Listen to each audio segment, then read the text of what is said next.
Hi guys, good evening. It is Friday, April 26th. I just got back from dinner with my home group. I was just talking to my sponsor today on the phone. I said, sometimes I just don't feel a part of with them. You know, they have a lot more time than me, and I get, just a little intimidated.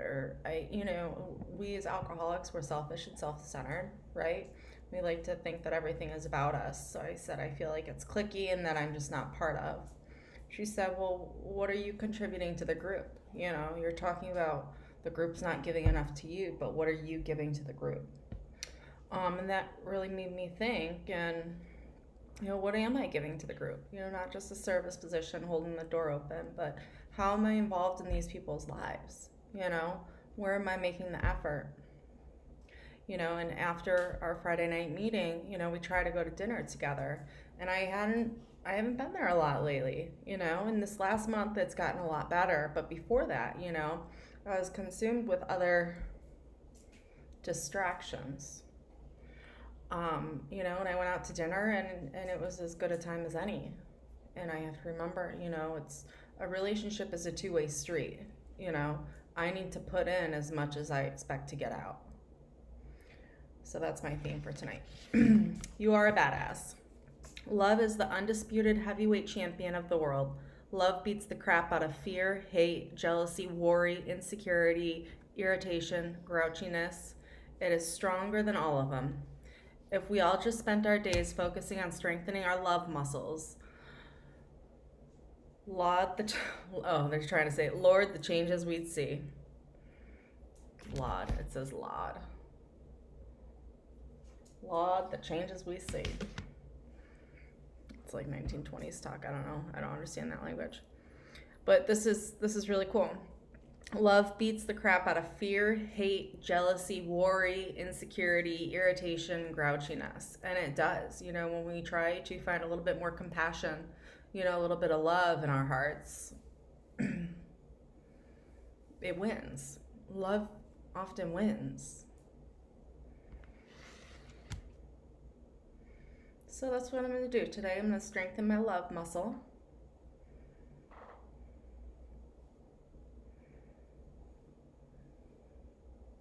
And know that love can conquer all. I think that's true.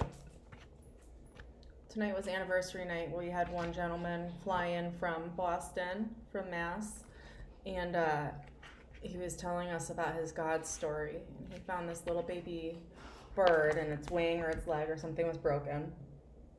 And he collected it in a box and found a home for it, and then a couple weeks later they were walking on the beach, and he, looked to his friend and said, do you think that bird's going to be okay? Do you think he's going to heal? Do you think he'll return? And then all of a sudden they were flocked with a bunch of birds, and there was one little baby bird, and his leg was, he was hopping on one leg. And he said, I know that bird wasn't mine, but I had asked if the bird would be okay, and then God showed me, a wounded bird that was okay. So I believe. And I thought that was just a really special story. 'Cause, if you're in recovery, or if you've talked to many people who are in recovery, you'll hear those stories quite often. And if you're not, if you're a skeptic, good for you. You can be whatever you want to be. You can believe whatever you want to believe. But at some point, when you hear that many stories, it just becomes undeniable in my mind. And I love hearing those stories. It reminds me of my own, which I have plenty of. I'm sure I'll share with you one of these days. Self-acceptance, April 26th. The most effective means of achieving self-acceptance is through applying the 12 steps to recovery.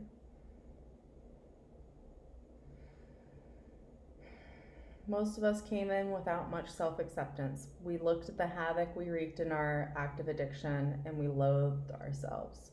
We had difficulty accepting our past and the self-image produced by it.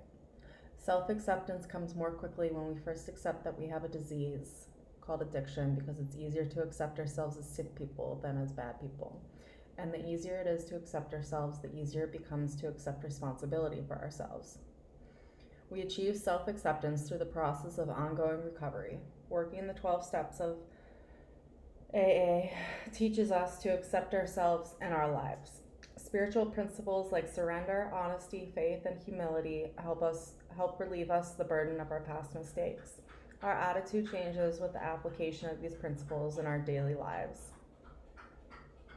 Self-acceptance grows as we grow in recovery.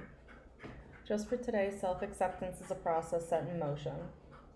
Today I will trust the process, practice the steps, and learn to better accept myself. This one's really important to me.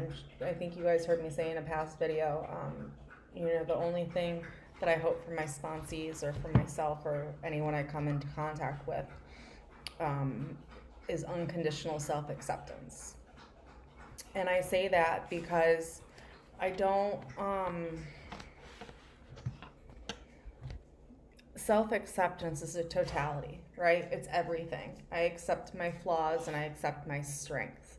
It's not ego-based. It's not I'm the best. It's not self-love. It's I'm this, I'm that.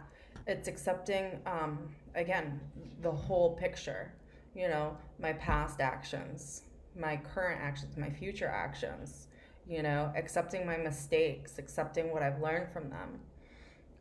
Accepting my strengths and recognizing my weaknesses, and then working on those weaknesses or turning those weaknesses into strengths. In AA we talk about all of the bad stuff that we've gone through, all of the difficulties that we've crossed in our lives are the greatest gifts that we have, because we can share those with other alcoholics and let them know that they too can get through that. And that's really important, and that's part of self-acceptance. Unconditional self-acceptance. Where it doesn't matter how bad the bad is, doesn't matter how good the good is, no matter what, I will accept myself just as I am. And that's really important. Unconditional self-acceptance. The other thing that I want for my girls when I take them through my steps, or anybody in recovery I come upon, is unconditional self-acceptance and long-term permanent sobriety. And for me, look at this baby. Look at that baby. Oh my gosh. Look at that baby. For me, long-term permanent sobriety comes with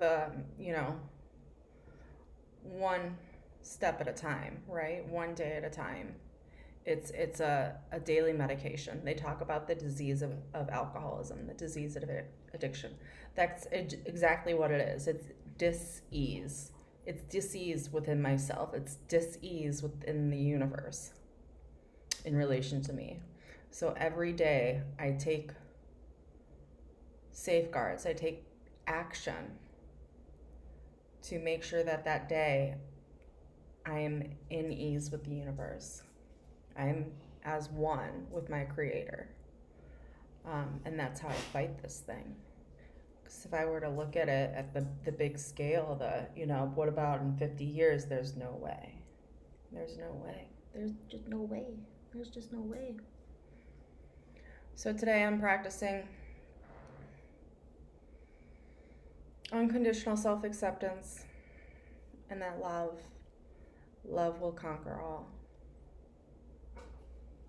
You guys have a good night. Love you.